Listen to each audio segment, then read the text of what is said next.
Las ruedas de la silla de Jamal rodaban en silencio sobre el pavimento agrietado del parque. El sol ya se había escondido hacía rato, y las farolas zumbaban arriba como insectos cansados aferrados a la vida. Era una de esas noches, tranquila, inquietante y demasiado silenciosa para ser de fiar. Jamal ya estaba acostumbrado a moverse por el mundo como un fantasma. La gente lo ignoraba o lo miraba demasiado. Ser negro, joven y en silla de ruedas lo convertía en algo que la sociedad no sabía cómo procesar. La mayoría prefería no intentarlo. Pero esa noche, por un raro instante, se sentía ligero. Acababa de recibir una beca académica. Su esfuerzo, las noches en vela estudiando con los brazos adoloridos y los ojos quemados, al fin habían significado algo. La música retumbaba en sus auriculares, un poco de Kendrick, algo clásico de Marvin Gaye. Por una vez, el mundo no se sentía como una carga. Pasó junto al muro cubierto de grafiti donde alguien había escrito White Power con gruesa pintura negra. Llevaba allí meses, tal vez años. Nadie lo limpiaba, a nadie le importaba. Jamal se detuvo un momento, lo miró en silencio y siguió, subiendo el volumen. No escuchó los pasos detrás. No vio las sombras que se separaban de los árboles. No hasta que fue demasiado tarde. Un empujón brutal, salió volando de su silla y cayó de cara contra el suelo. El dolor le explotó en la mejilla. Los auriculares se deslizaron por el cemento. La música aún sonando, apenas audible. Miren lo que tenemos aquí, dijo una voz, riéndose. Un mono lisiado. Otra voz, más grave, más podrida. Debiste quedarte en tu jaula, chico. Eran tres, grandes, pálidos, llenos de tatuajes. Uno tenía una esvástica en el cuello, otro usaba botas de acero y sonreía como si fuera un juego. Y no se quedaron en palabras. Llovieron patadas, en las costillas, en la espalda, en las piernas. Aunque ya no sentía nada ahí, uno le escupió en la cara. Jamal no pudo gritar. Se le había ido el aire. Alzó la vista, aturdido, con sangre bajándole por la nariz. Un pensamiento ardía en su mente. Otra vez no, no esta noche. Extendió el brazo para tomar su teléfono. Tal vez podía grabar algo, lo que fuera. Uno de ellos lo vio y lo aplastó con el pie, destrozando la pantalla. Eso no te va a salvar. Entonces, de pronto, un nuevo sonido, gruñidos, bajos, feroces. Y luego, ladridos. Dos, rápidos, potentes. Perros, grandes, pastores alemanes. Salieron de la oscuridad como balas de pelo y músculo, colmillos brillando a la luz de la luna. Los hombres gritaron, en pánico, cuando uno de los perros mordió una pierna. El otro fue directo al brazo del que llevaba la esvástica. Jamal quedó inmóvil, creyendo a medias que era un sueño. Los atacantes huyeron, chillando entre los árboles. Los perros no lo siguieron mucho. Uno se quedó a su lado, oliéndolo, lamiéndole la mano. El otro se paró entre él y las sombras, aún gruñendo. La música aún sonaba, débil, desde sus auriculares rotos. Y por segunda vez esa noche, Jamal no podía respirar. Pero esta vez, era por la incredulidad. La noche se había vuelto más pesada, como si la oscuridad misma le aplastara el pecho a Jamal. Los perros ya no estaban, sus entrenadores llegaron. Irónicamente, demasiado tarde, los hombres que lo atacaron se desvanecieron en el parque, como fantasmas. Jamal estaba sentado sobre el frío concreto, tratando de recuperarse. Su silla de ruedas volcada cerca, una rueda girando lentamente, su teléfono, hecho pedazos, su rostro, una máscara de moretones y sangre. Sin embargo, no lloraba. No porque no sintiera dolor, sí lo sentía, pero el dolor ya le era familiar, esperado. Lo que lo destrozaba por dentro era el silencio, la normalidad de lo que acababa de pasar, como si el mundo hubiera ensayado esta escena 1000 veces. Se obligó a incorporarse, arrastrando su cuerpo hacia la silla, luchando por levantarla. Cada movimiento encendía un fuego en sus costillas, pero apretó los dientes y siguió. Cuando por fin logró sentarse, respirando con dificultad, un par de luces lo cegaron. Un coche pasaba por la calle cercana, hizo señas, desesperado. El coche redujo la velocidad y luego aceleró. ¿Vieron su color de piel? ¿Su cuerpo maltrecho? ¿O simplemente no quisieron ver? Soltó una risa amarga y baja. ¿Un negro sangrando en la oscuridad? Claro, no es material de auxilio en carretera. Pero no podía quedarse. No así, no ahí. Se impulsó hacia adelante, con una mano empujando, la otra medio dormida. Su cuerpo temblaba con cada respiración. Las calles estaban vacías, demasiado vacías, sin policías, sin gente, solo el camino largo y el eco de los ladridos aún retumbando en su mente. Mientras avanzaba hacia la parada de bus más cercana, recuerdos empezaron a salir, cicatrices viejas que volvían a sangrar. El niño en la escuela que preguntó si su mamá era sirvienta, el maestro que por error puso otro nombre en su examen, el guardia que lo seguía en la tienda, murmurando por radio como si Jamal fuera una amenaza. Ahora, incluso con huesos rotos, seguía siendo el que nadie ayudaba. Llegó a la banca, se dejó caer y se ajustó la capucha. Las luces de la ciudad parpadeaban a lo lejos. Sus manos temblaban mientras abría la app de reporte policial en su segundo teléfono, siempre llevaba uno extra. La experiencia le enseñó que la prueba era más efectiva que la justicia. Se tomó una foto del rostro, su labio roto, la hinchazón. Luego del cartel del parque detrás, la hora brillando en la pantalla. Y escribió, ataque por 3 hombres en el parque McKinley, sin provocación. Solicito respuesta. Presionó enviar. Nada. 5 minutos. 10. Sin sirenas. Solo el viento. Sentado bajo la farola titilante, sangrando, esperando. Y en ese instante, Jamal entendió algo que ya sabía, desde las entrañas, desde los huesos. La justicia siempre llega tarde, si es que llega. Hagamos una pequeña pausa. Si estás escuchando esta historia en este momento, cuéntanos en los comentarios, ¿de dónde nos escuchas? ¿Alguna vez has vivido o presenciado algo parecido? Queremos escuchar tu historia, y si quieres más relatos que digan la verdad, no olvides suscribirte. Ahora, continuamos. Cuando la patrulla llegó, Jamal ya había dejado de esperar. El coche se acercó lentamente, como si no tuviera ganas de estar ahí. Los oficiales, 2 hombres blancos, ambos de unos 40 años, salieron como si acabaran de terminar el almuerzo. Uno lo miró e hizo una mueca, como si oliera a algo podrido. ¿Tú hiciste la llamada?, preguntó el más alto, con voz plana. Jamal asintió, con la boca tan hinchada que apenas podía hablar.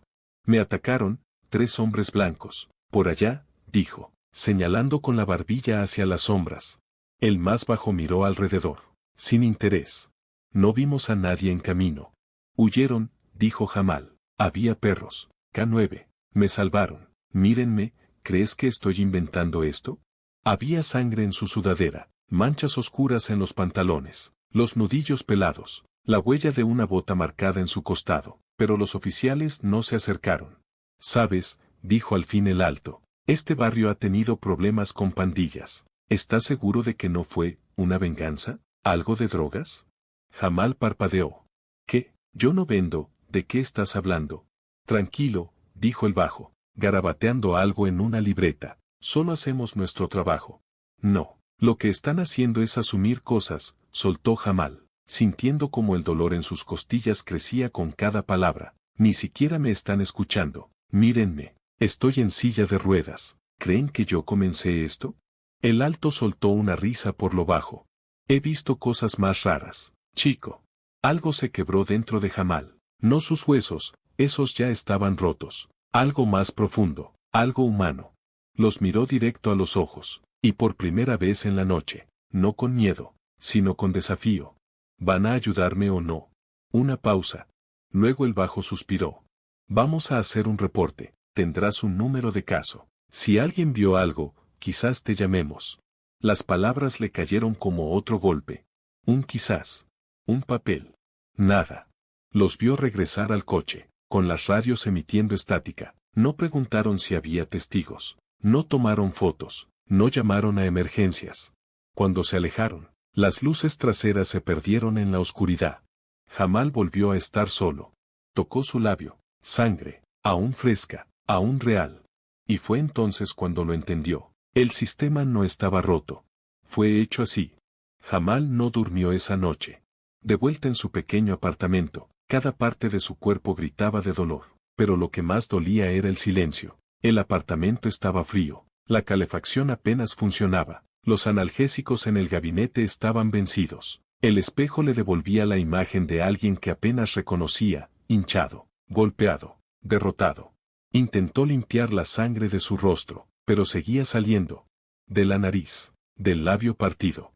De un lugar más profundo, invisible. Su vecina, una mujer mayor llamada Miss Carter, tocó la puerta suavemente. ¿Estás bien, mi niño?, preguntó desde el otro lado. Estoy bien, mintió. Ella se quedó en silencio unos segundos. Escuché las sirenas, te oía ya afuera. Jamal no respondió. No había espacio para lástima esa noche. No había lugar para la ternura. Ella dejó un recipiente con sopa en la puerta. No lo tocó. En vez de eso, se sentó frente a su escritorio, con las manos temblando. Encendió su laptop. Ingresó al sistema de reportes de la policía. Estado, enviado. Investigador asignado, ninguno. Tiempo estimado de respuesta, desconocido. Se recostó en la silla, mirando esas palabras, frías, mecánicas. Presionó el botón de añadir evidencia y subió las fotos de sus heridas. Aún sin respuesta. Entonces hizo algo desesperado. Las publicó en redes sociales. Esto me pasó esta noche. 3 hombres me golpearon en el Parque McKinley. La policía vino. Me preguntó si era narcotraficante y se fue. Estoy en silla de ruedas. Así se ve la justicia cuando eres negro y discapacitado en América. Presionó publicar y se quedó mirando la pantalla. Por un rato, nada. Luego, un me gusta. Un comentario. Esto no puede ser real. Otro, ¿dónde está la prueba? Y otro más, seguro se lo merecía. Las manos de Jamal se cerraron en puños. Eso no era escepticismo, era negación. Su historia, su sangre, su verdad, no eran suficientes. Apagó la pantalla y se sentó en la oscuridad, con el sabor metálico en la boca. Su rostro palpitaba, su columna ardía. Pero peor que el dolor era el eco de cada voz que no le creyó. El peso de la invisibilidad, como si no existiera, como si su vida no importara. Y en ese silencio, recordó la voz de su madre, baja y temblorosa. Van a intentar borrarte, no los dejes. Abrió los ojos. No, no los dejaría. Tomó su teléfono y grabó un video, crudo, sin filtros, sin subtítulos, sin edición. Solo él, roto, sangrando, real. Miró directo al lente. Me golpearon y nadie vino. Me cuestionaron como si fuera el culpable. Pero sigo aquí. Y no voy a desaparecer en silencio. Lo subió. Y esperó. Para la mañana, el video había explotado. Miles de vistas, cientos de comentarios. Algunos llenos de rabia, otros conmovidos. Algunos lloraban. Algunos lo llamaban mentiroso. Jamal los leía con los ojos rojos y cansados. Te creemos. Esto es asqueroso. Eres valiente. Gracias por compartir. Eso no puede ser real. Deja de provocar con el tema racial. Estés en silla de ruedas o no, seguro hiciste algo. Era como recibir otra paliza, pero con palabras. Pero entre la tormenta, había chispas. Un periodista local le escribió pidiéndole una entrevista. Un grupo de derechos de personas con discapacidad compartió su video con la frase, negro, discapacitado, ignorado, no más. El video empezó a circular en páginas activistas, aparecer en TikToks, ser analizado por desconocidos que no sabían nada de él, pero veían la verdad en su rostro. Esa tarde, su nombre comenzó a ser tendencia en la ciudad. Y fue entonces cuando los mensajes cambiaron. Se volvieron más oscuros. Mensajes privados llenos de insultos racistas. Amenazas. Imágenes de sogas. Una foto de una silla de ruedas en llamas. Se paralizó. Alguien había encontrado su dirección y la publicó. Lo doxearon. Sonó su teléfono, número desconocido. Lo dejó sonar. Una vez, otra más. Luego, golpes en la puerta. La voz de Miss Carter. Mi niño, hay alguien afuera, están tomando fotos de tu ventana. Jamal se acercó al visor. Una camioneta blanca estacionada al otro lado de la calle. Un hombre dentro sostenía su celular, apuntando directamente a su edificio. Sin expresión, solo grabando. Jamal retrocedió, temblando. Esto ya no era solo virtual. Llamó a la policía. Otra vez. Esta vez respondieron. Explicó las amenazas, la camioneta, las fotos. La voz al otro lado era tranquila, demasiado tranquila. Mandaremos una patrulla si la situación se agrava, dijeron.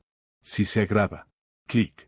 Jamal se quedó en el centro del apartamento, con las manos en las ruedas de su silla. el corazón latiendo con fuerza. Su rostro estaba en internet, ya lo habían golpeado. Su dirección era pública, y ahora, lo vigilaban.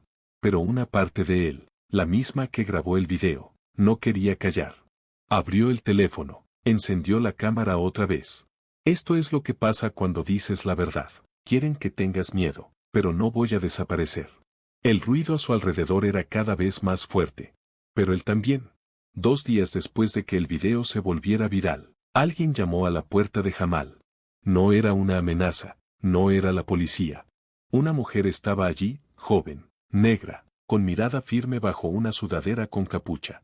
Soy Maya, soy de Calles Unidas. Vimos tu video, dijo, te creemos, y no vamos a dejar que esto se olvide.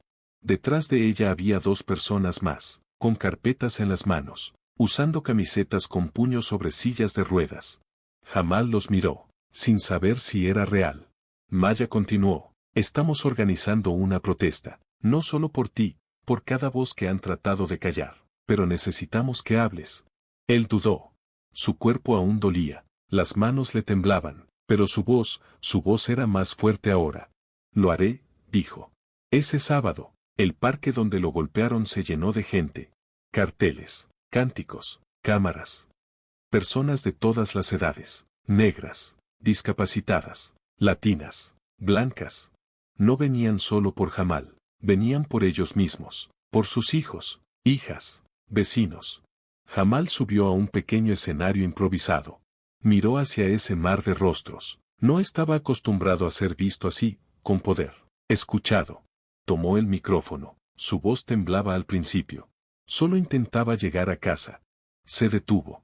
Me golpearon por cómo me veo. Me ignoraron por cómo me muevo. A los policías no les importó porque vieron a alguien como yo y asumieron que era un criminal. La multitud guardó silencio, colgada de cada palabra. No estoy aquí porque sea un héroe. Estoy aquí porque estoy cansado. Cansado de tener miedo. Cansado de ser invisible. Alguien gritó desde la multitud. Estamos contigo, hermano. El público estalló en aplausos. No me voy a ir, dijo Jamal. No hasta que nos vean, a todos nosotros. El rugido fue ensordecedor. Esa misma noche, el video de su discurso se difundió aún más rápido que el primero. Pero con la luz volvieron las sombras.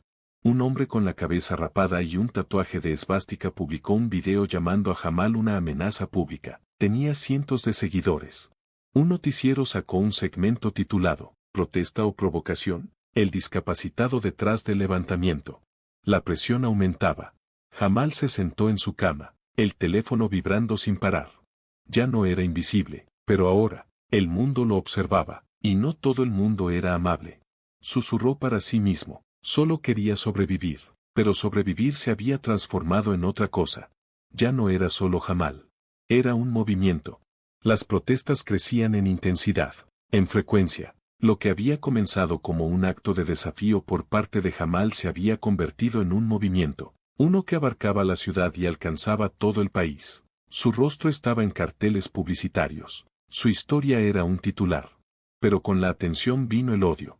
Las amenazas de muerte aumentaron, llamadas anónimas a cualquier hora del día y de la noche, insultos lanzados por teléfono. Sus cuentas de redes sociales se inundaron con mensajes llenos de odio, las palabras volviéndose más feas con el paso de los días. Cada vez que intentaba hablar, alguien estaba listo para derribarlo. Y luego llegaron las cartas, deslizándose bajo su puerta, tinta negra sobre papel blanco. Una decía, cállate, o serás el siguiente en desaparecer. Jamal sabía que el pulso de la ciudad había cambiado. Lo que había comenzado como un grito por justicia se había convertido en algo mucho más peligroso. Los manifestantes pacíficos ya no eran vistos como víctimas, eran enemigos. Incluso los medios de comunicación se volvieron en su contra. Lo que antes era una historia trágica de injusticia racial, ahora empezaban a cuestionar sus motivos. Un presentador de noticias preguntó, ¿está el mensaje de Jamal siendo secuestrado por fuerzas externas con una agenda? ¿O realmente es una víctima? ¿O esto es solo un truco? El mismo presentador continuó diciendo, nos comunicamos con el departamento de policía. Dicen que no hay evidencia de brutalidad policial. Esto podría ser más sobre agitar el tema racial que otra cosa. Jamal no podía creer lo que estaba oyendo. pero tampoco podía retroceder. No ahora.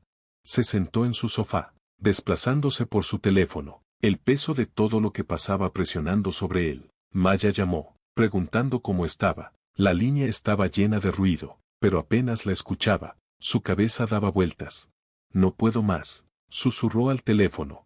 No tienes que hacerlo solo. La voz de Maya llegó fuerte y firme. Estamos contigo, Jamal, y la gente está contigo. Cerró los ojos, pensó en su madre, en cómo siempre le decía que siguiera empujando. Y luego pensó en la silla de ruedas, como había sido un símbolo de su fuerza y su dolor. Pero ahora era algo más que eso. Era su arma. No iba a detenerse, no hasta que lo escucharan. Esa noche, estaba planeada la siguiente protesta. Esta vez marcharían hasta las escaleras del ayuntamiento. Jamal sintió todo el peso de la situación. Las cámaras, las miradas, el escrutinio constante, pero cuando miró a su alrededor y vio los rostros de las personas que llegaron para marchar con él, supo algo con certeza: no estaban marchando solo por él. Estaban marchando por ellos mismos, por sus propias voces, por su propio derecho a ser vistos y escuchados. Jamal subió al escenario en el ayuntamiento y levantó el puño. La multitud vitoreó. Hoy, no solo nos mantenemos por justicia, nos mantenemos por sobrevivir, gritó. La multitud respondió al unísono: nos mantenemos por sobrevivir. Y por primera vez en semanas, Jamal sintió algo diferente al miedo, sintió poder. La noche después de la protesta en el ayuntamiento, Jamal no podía dormir. El aire estaba cargado de tensión, el peso del mundo descansando sobre su pecho. Las llamadas habían dejado de llegar, los mensajes se habían calmado, pero aún sentía la tormenta formándose. A la mañana siguiente, un informe en las noticias locales hizo que su estómago se revolviera.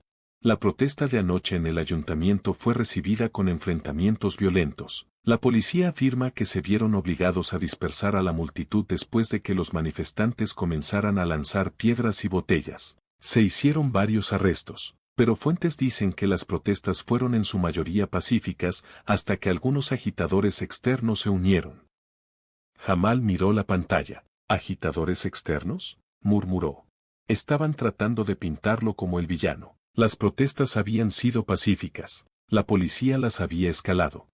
Pero ahora la narrativa estaba cambiando. La prensa y el gobierno estaban trabajando juntos para desacreditarlo.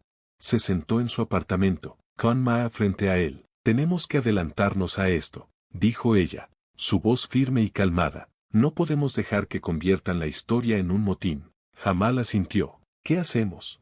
Llevamos la lucha a ellos, dijo Maya, sus ojos brillando. Comenzamos a presionar directamente al alcalde. Organizamos una marcha hasta la sede de la policía. Tendrán que escucharnos entonces.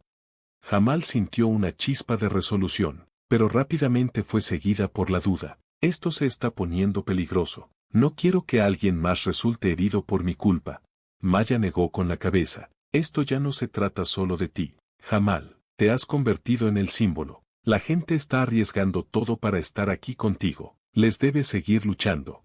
Los siguientes días fueron un torbellino. Llamadas con periodistas, organización de voluntarios, redacción de discursos, pero la respuesta de la ciudad se volvía cada vez más hostil.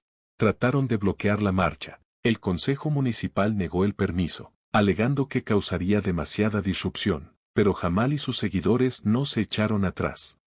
El día de la marcha, las calles se llenaron de gente. Había más personas de las que esperaban. La silla de ruedas de Jamal se desplazaba por la multitud, sus ojos concentrados, su corazón latiendo fuerte.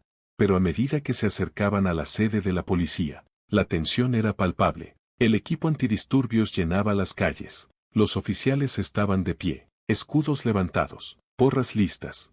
Tenemos derecho a protestar, gritó alguien de la multitud. Los cánticos comenzaron. Sin justicia, no hay paz. La voz de Jamal resonó por encima de ellos. Esto no es un motín, esto no es violencia, esto es nuestra lucha por sobrevivir. Avanzó, con el mar de personas empujando detrás de él, pero cuando llegaron a las escaleras de la sede de la policía, se lanzaron las primeras piedras. No por los manifestantes, por aquellos que habían venido a interrumpir. La policía respondió rápidamente, sus armas listas. El sonido de las balas de goma resonó por las calles. El caos estalló. El corazón de Jamal latía con fuerza. Agarró el micrófono más cercano, gritando a la multitud: manténganse calmados, manténganse unidos, esta no es nuestra lucha. Pero la multitud estaba en un frenesí. La policía empujaba hacia adelante, los manifestantes respondían. Y en medio de ese caos, Jamal sintió algo nuevo, una realización. Ya no se trataba solo de él. El movimiento había crecido tanto, tan rápido, que ya no estaba bajo su control. Ya no se trataba solo de su lucha por sobrevivir, se trataba de la supervivencia de todos los que estaban allí con él. Mientras lo escoltaban sus seguidores, la policía se cerraba, y Jamal fue golpeado por el pensamiento de que ya no era solo una víctima. Se había convertido en un objetivo. Los días después del motín fueron un torbellino de confusión, ira e incredulidad. El rostro de Jamal se había convertido en el símbolo tanto de la resistencia como de la rebelión. Su nombre estaba en todos los titulares, y sin embargo, se sentía más invisible que nunca. Su lucha había encendido un fuego, pero ahora parecía que el mundo se quemaba de una manera que ya no podía controlar. Estaba sentado en su apartamento una noche tarde, el peso del mundo presionando sobre él. Su teléfono zumbaba con mensajes, pero apenas los miraba. Su cuerpo estaba agotado, físicamente por las marchas interminables, mentalmente por la constante lluvia de odio, y emocionalmente por la tensión de luchar no solo por su supervivencia, sino por la de todos. Maya llamó, su voz sonando tensa. Jamal, necesitamos hablar. Se frotó los ojos, intentando despejar la niebla en su mente. ¿Qué pasa? Tenemos que estar preparados para lo que viene, dijo Maya. La policía no va a dar un paso atrás. Han duplicado su presencia en los vecindarios donde las protestas son más fuertes. La oficina del alcalde está hablando de declarar el estado de emergencia. El corazón de Jamal se hundió. ¿Qué se supone que debemos hacer? Maya guardó silencio por un momento. Seguimos presionando, pero esto ya no se trata solo de presentarnos. Necesitamos hacer que nos escuchen de otra manera. Necesitamos forzar el cambio del sistema.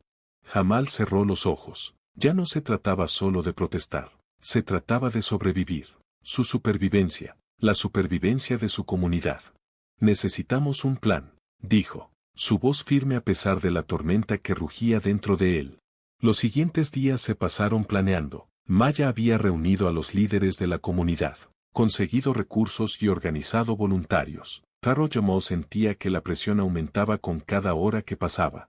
Una tarde, mientras estaba sentado en su silla de ruedas afuera de un pequeño salón de reuniones, miró a la multitud reunida para la siguiente protesta. Era más pequeña que las anteriores, pero la determinación en los ojos de aquellos que estaban allí hizo que el pecho de Jamal se apretara. Esas personas no estaban luchando solo por él, estaban luchando por el mundo que querían crear. Un mundo donde sus voces importaran.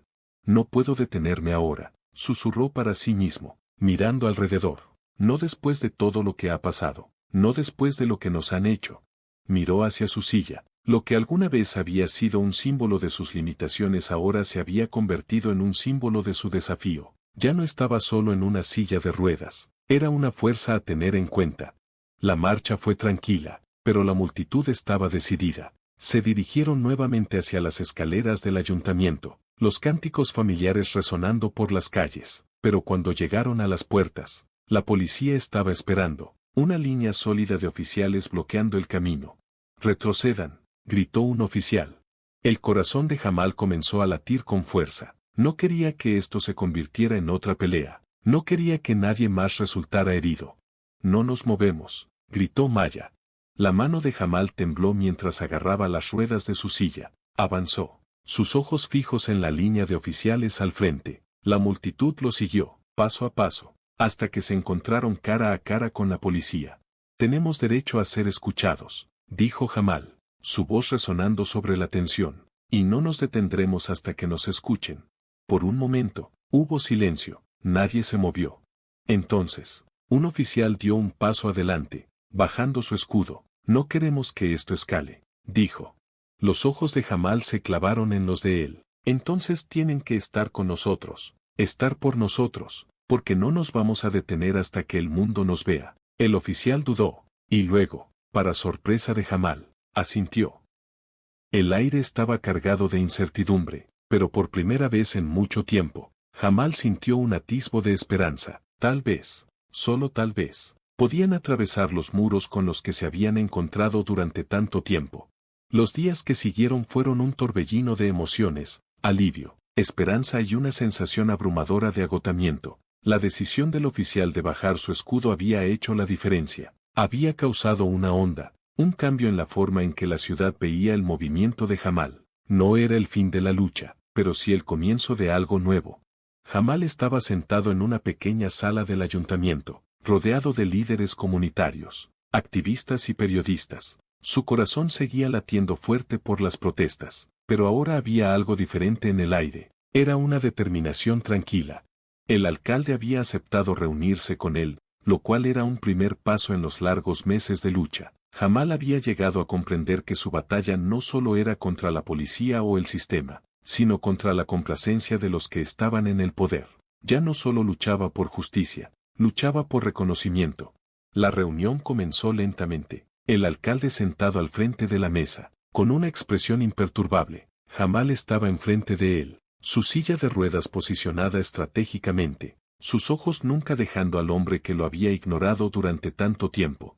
Me alegra que finalmente podamos sentarnos y tener esta conversación, dijo el alcalde, su tono neutral. Entiendo las preocupaciones de su comunidad. Las protestas han dejado claro que el cambio es necesario. Jamal no sonrió. No vine aquí a hablar de cambios abstractos. Vine porque nuestras vidas están en riesgo cada día. Exigimos responsabilidad. Exigimos justicia. No más demoras. El alcalde se movió en su asiento. Estoy de acuerdo en que hay problemas, pero no podemos simplemente cambiar todo de golpe. Esto toma tiempo, toma cooperación. Las manos de Jamal se apretaron en puños. Estoy cansado de escuchar sobre el tiempo. La gente está muriendo. La gente está siendo herida. Hubo un largo silencio. La mirada del alcalde vaciló, y por primera vez, Jamal vio un destello de duda en sus ojos. Jamal continuó. He estado luchando por mi vida desde el día en que nací. No voy a detenerme ahora solo porque digas que tomará tiempo. Mi gente no va a detenerse. Tú no eres el que tiene que vivir con miedo todos los días. Tú no sabes lo que es ser casado, odiado. La sala estaba en silencio. Jamal pudo sentir el peso de sus palabras en el aire. El alcalde parecía reflexionar sobre lo que había dicho, los engranajes girando en su mente. Finalmente, asintió. Te escucho. Estoy dispuesto a hacer algunos cambios, no todo de una vez, pero comenzaremos con una fuerza de tarea para revisar las prácticas policiales y la seguridad comunitaria. Me reuniré con tus líderes y trabajaremos juntos en reformas. Jamal se inclinó hacia adelante. Eso es un comienzo, pero no es suficiente. Esta ciudad necesita más que solo palabras vacías. Necesitamos cambios reales. Y yo estaré aquí en cada paso del camino, asegurándome de que no olvides lo que prometiste. El alcalde asintió nuevamente. Comenzaremos de inmediato. Cuando la reunión terminó, Jamal salió de la sala, su corazón aún pesado pero lleno de un sentido de victoria. No era todo, pero era algo. Sabía que esto era solo el principio de un largo viaje. Más tarde ese día, mientras Jamal avanzaba por las calles con Maya a su lado, sentía una extraña mezcla de emociones. La ciudad había cambiado. La gente estaba hablando, luchando por justicia de maneras en que no lo había hecho antes, pero la lucha no había terminado, no por mucho. Lo logramos, dijo Maya, su voz suave pero llena de orgullo. Jamal asintió. Hemos comenzado algo, pero ahora tenemos que terminarlo. El sol se ponía en el horizonte, proyectando una luz dorada sobre la ciudad. Se sentía simbólico, el final de un capítulo y el comienzo de otro. Y aunque Jamal sabía que el camino por delante sería largo y estaría lleno de más luchas, también sabía esto, mientras tuviera aliento, mientras su gente estuviera con él, no se detendría. La lucha por la justicia, por la supervivencia, continuaría. Ya no era solo una lucha por la vida de un hombre, era una lucha por el futuro. La lucha apenas comenzaba.